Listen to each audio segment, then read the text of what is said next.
Vietnam Hanoi'da meşhur yeri, Hanoi'nin meşhur yeri Tren Street'e geldim. Otlun geçen köçesi ve adamlar şöyle kralarda garaşı otur koydum geçmesine.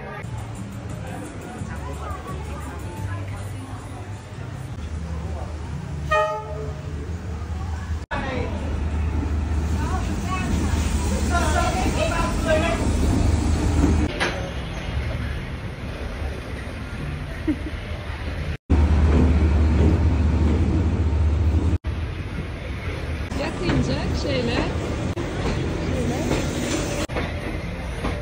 Otlun geçen vaktları, saatleri şuları vade koyar, çıkayıp koyar koyun, basıp geçer, bulam yadigarlık koyar. Hem ekşi koyar şöyle, yadigarlık için.